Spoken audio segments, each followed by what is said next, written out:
Welcome to Divorce and Relationships Decoded, the show that takes the guesswork out of love, loss, and everything in between. Hosted by me, Jennifer Perri, a CDC Certified Divorce and Empowerment Coach, and Dr. Deborah Wilder, a divorce and relationship expert.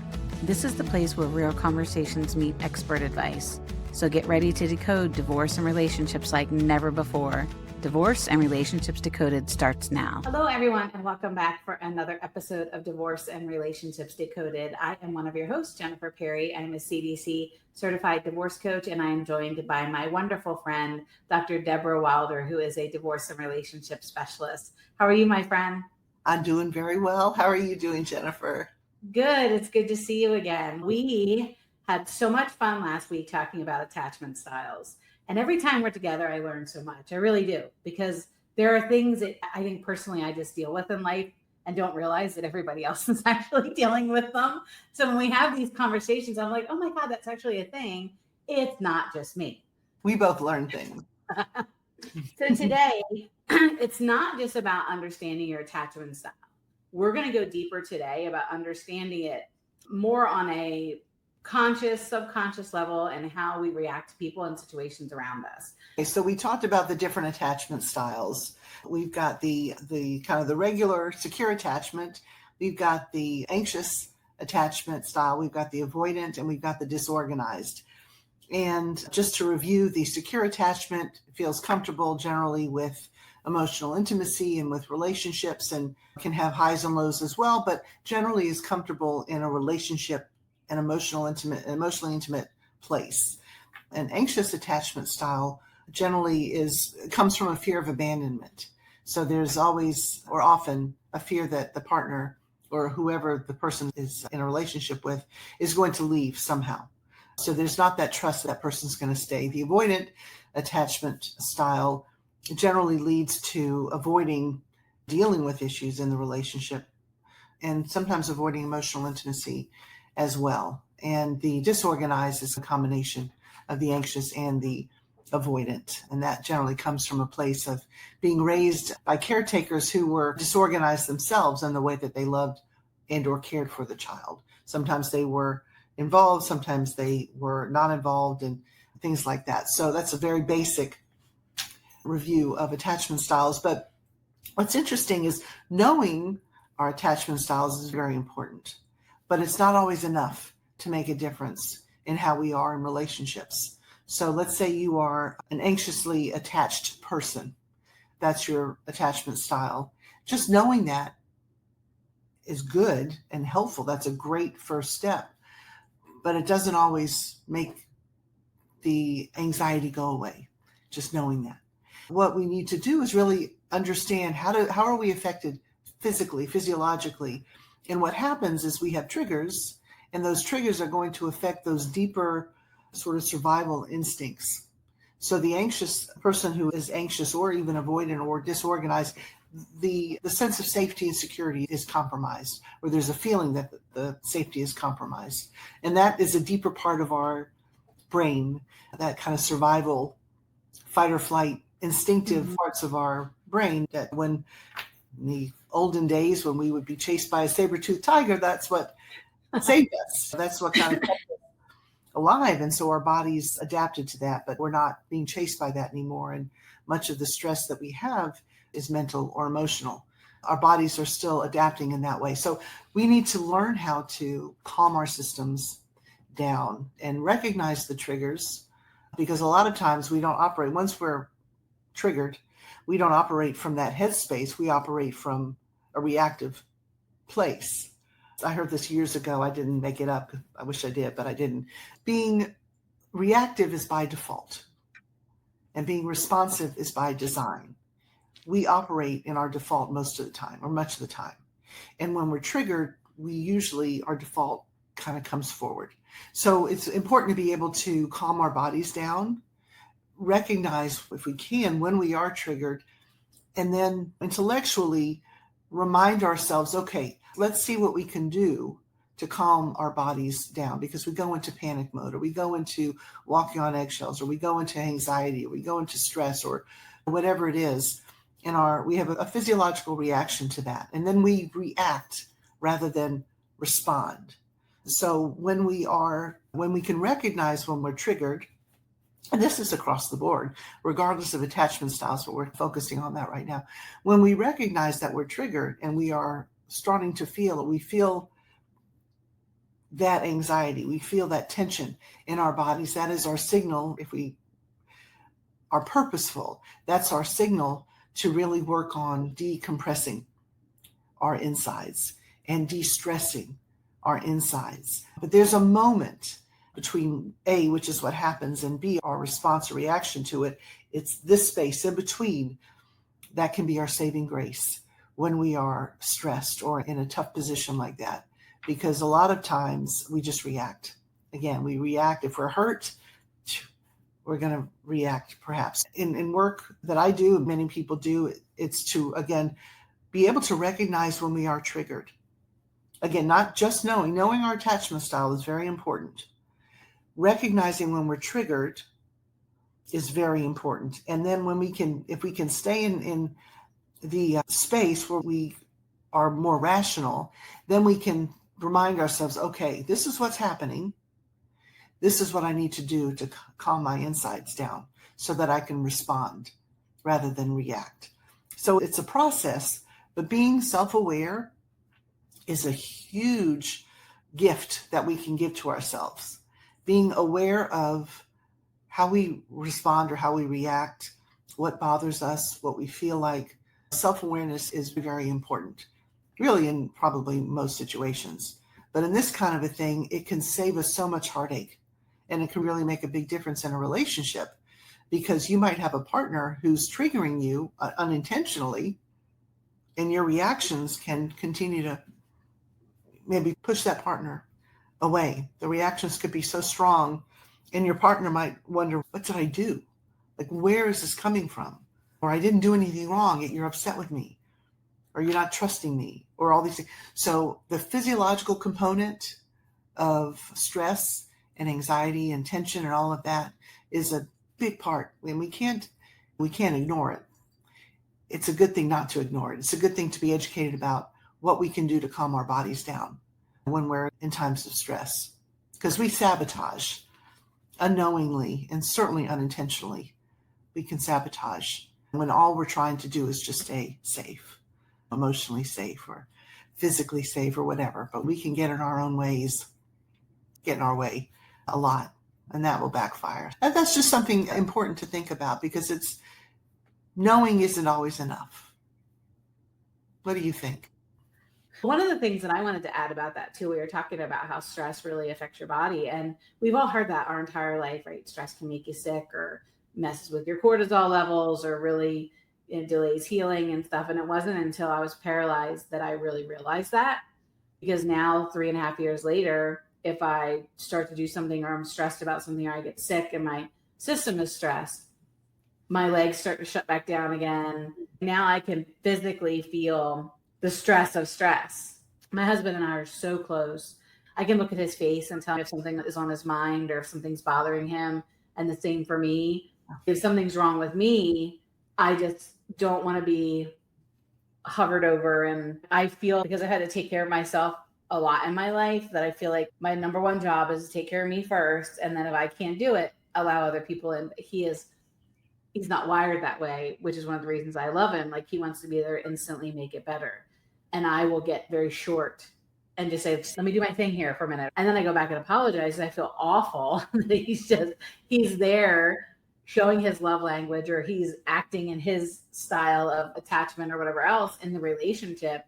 And I'm lashing out at somebody who just loves me, who is just there for me. So I think as we get older, we face physical challenges or things in our life that happen. It does change a little bit. It changed, at least for me, the way that I would approach different things. So I think understanding how my interdependency on my husband and what my attachment style is, and taking that breath, stepping back and saying, I know there are some situations where the train is coming at somebody, you want them to react immediately, get out of the way, what's wrong with you? But there are conversations and situations where we certainly can just take a breath or 3 breaths before we respond and react to something. You had said something I thought was very interesting too, about where the disorganized attachment style, like maybe it's how they were raised. The parents were involved, then they weren't.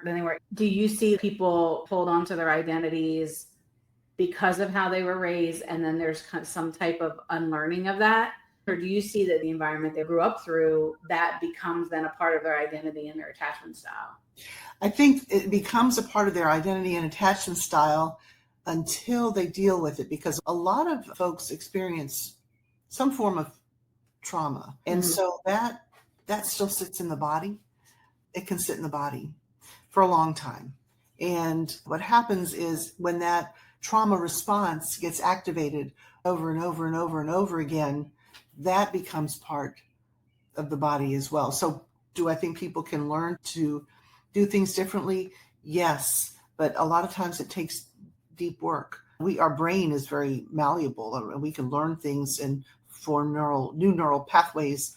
We can do that. It's hard to get away from those pathways that are already set. So it takes knowledge. It takes a lot of training. It takes work to really combat that survival instinct that we have. So we can, again, know it and see it.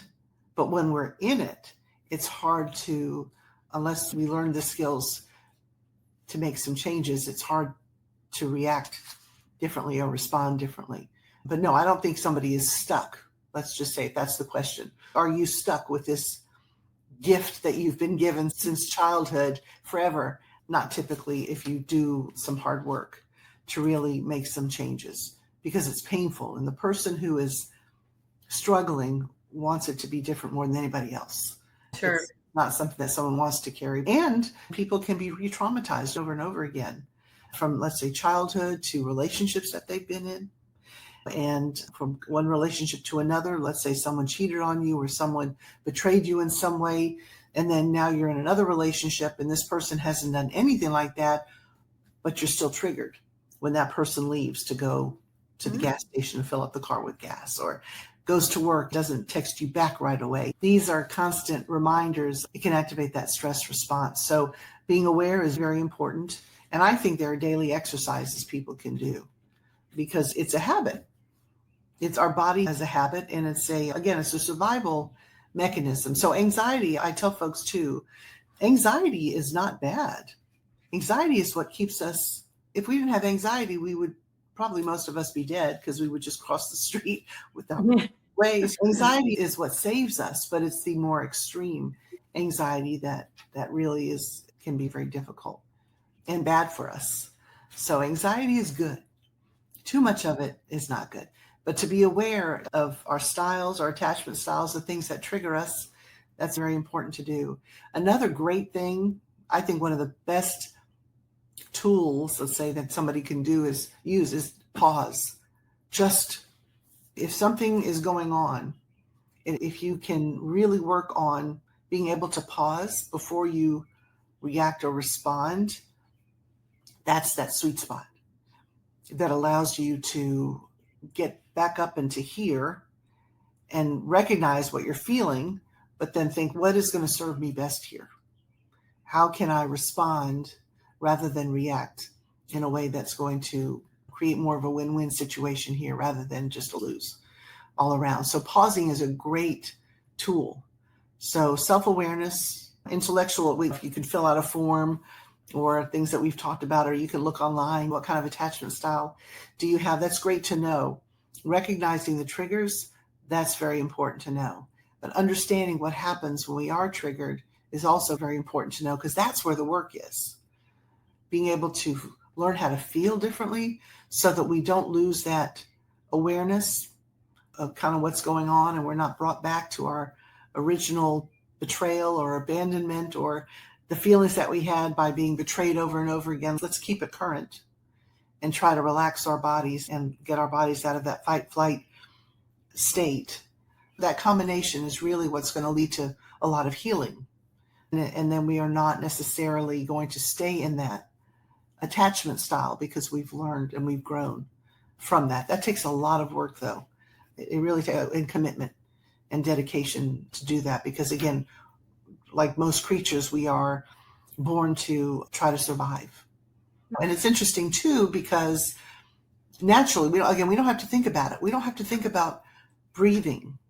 We don't have to think about our blood flowing. Our body does that naturally. If we hold our breath, that's on purpose. And most of the time we're going to just start breathing before we pass out. We don't have to remind ourselves that.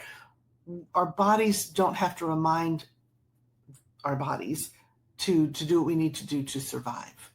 So that, again, is that deep survival sort of instinct that is activated when we feel the fear or the anxiety of being betrayed or being abandoned or whatever it might be. So knowing how our body deals with stress, that kind of stress when we're triggered, recognizing the trigger, knowing what our bodies do in response to that, that really gives us a lot of information to work with so that we can get out of that very awful state. It's very painful to be in that state, to be so afraid of those things or just to respond in that way. It's very uncomfortable. So that kind of awareness really makes a big difference, huge difference.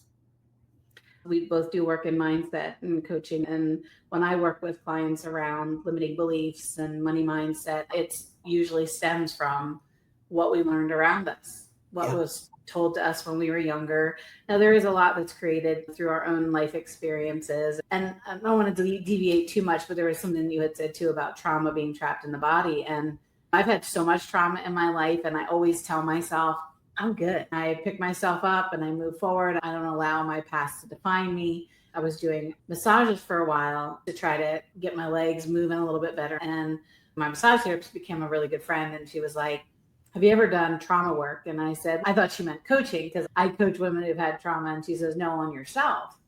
And I'm like, I'm good. And she says, well, your body's saying something different. I know that I have a lot of physical scars. And as I've gotten older, they're becoming more noticeable in certain areas. And I think my fear is just if I go and I start doing the deep work, I don't know if that is going to mentally be good for me or if it is going to release so much that I'm now back in that space again. I know exactly what you're talking about. I'm not an expert in that field at all. And I understand the fear because once you open that door, what happens? Because you don't know. It could be good or it could be bad. My guess is that through the physical touch, and I would say certainly if you're going to have a massage like that, you make sure the person who is giving you a massage is trained very well in trauma and things like that, that you go to someone who knows what he or she is doing because, you're going to need that care. But it could be that it truly releases a lot from your body and it could trigger more things. Just like sometimes to build a muscle, you got to work it out and then you're going to be sore, but your muscle's stronger. So again, I don't know. I've heard good things. I've heard people who have just broken down. You have to be with someone though who knows again what he or she is doing. Sure. But it could be a wonderful thing to help your body release some of this. But I know in conjunction with your Guillain-Barré experiences, I would do some research. I would look online and I would find out from people what their experiences have been. It's interesting because touch is the very first language that we learn. For anything else, when we come out, we're touched first. And so massage, that's a very big part of healing. And I've talked about this before, not with you, but in other presentations or discussions when we're not in relationships anymore. Let's say with someone, if we get a divorce, we often lose that touch. And so sometimes massage, even it's a different kind of touch, but that can be very therapeutic. But I would say it's worth checking out because that could be a tremendous gift because that could be really releasing, but I totally understand the concern. So I would do a little research and find out. I'll let you know. If you're someone who watches this and you happen to be a trained massage therapist who works in trauma, please provide your feedback. I've also been told to go and check out acupuncture because that's very helpful. And I work with my clients too to help them rewire what comes in, the limiting beliefs and the negative thoughts, and how to use affirmations and how to notice it, and how there's such power in taking a pause and realizing in their life that you have full control over how you respond to things. I think about this trauma release massage therapy. I feel like there's so many times I've lost control over my life that I'm afraid that if I go through this, I may lose control again or it'll set me backwards. But at the same time, maybe it'll make me feel better. Maybe I should have done it a long time ago, but now that I've spent the last 5 years in a lot of mindset coaching and training, I may not have been ready for that 5 years ago. I just was interested to get your take. I know you work with people who've gone through trauma, and you've worked with veterans for a long time too, and people that have just had experiences in their life that they need help with, and they need to be able to find ways to talk through them. So thank you for your input on that one. No, I'm glad you asked. No, I think that's a great, who knows, but and I know those folks are out there, the practitioners, the massage practitioners who are trained in trauma, but that could be something wonderful. But I totally understand the fear. That's why I think a lot of people are afraid of going into therapy, because they're afraid of, once that door is open, what then? You can't unring the bell, so to speak. So once that door is open, it can be scary. So if it's something physical, you've put up with so much and you've been through so much physically, and certainly lately. So I can certainly understand any hesitation, but it could be a wonderful thing to do, or it might not be the right thing.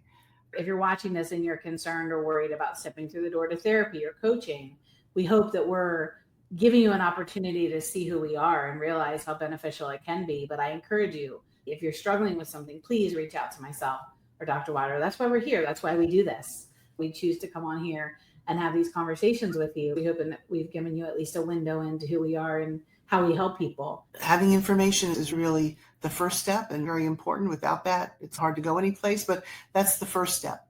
And for true healing, you need to see it in different ways and focus also on what our bodies do and our body's responses to stress. And if we can learn how to de-stress our bodies, then it's going to have a positive effect on our minds. It's a win-win all around. And it's certainly going to have a positive effect on our relationships as well. But that takes work. It takes diligence. It takes commitment and practice, but it's possible. You don't have to stay stuck in an awful place forever. Today's been another wonderful conversation, and we hope that you've gotten a little bit better understanding of your attachment style. You've gotten a little bit better understanding. That's not enough, just knowing it, going deeper and understanding how it affects your relationships. I think one of the biggest things I'm walking away from all this is that there are things that we're exposed to, and we may have been raised by somebody who was disorganized or anxious. We have allowed that to identify who we are. And there is hope that we can adjust that and find out who we truly are in our relationships and with the people that surround us. So I appreciate you all for joining us for another episode of Divorce and Relationships Decoded. And Dr. Wilder, as always, I always get such incredible information. And I do go back and take notes. I can't do it while I'm doing this because I don't want to be disrespectful of people that are watching. But when I do watch them, I'm like, oh, this is so great. And I'm pulling them in and adapting them in my own life. So if there's anything that we can do to help you or be there to support you on your journey through this incredible life that we all have, please let us know. All the contact information is below. If you have a question, please send it to questions@drdecoded.com.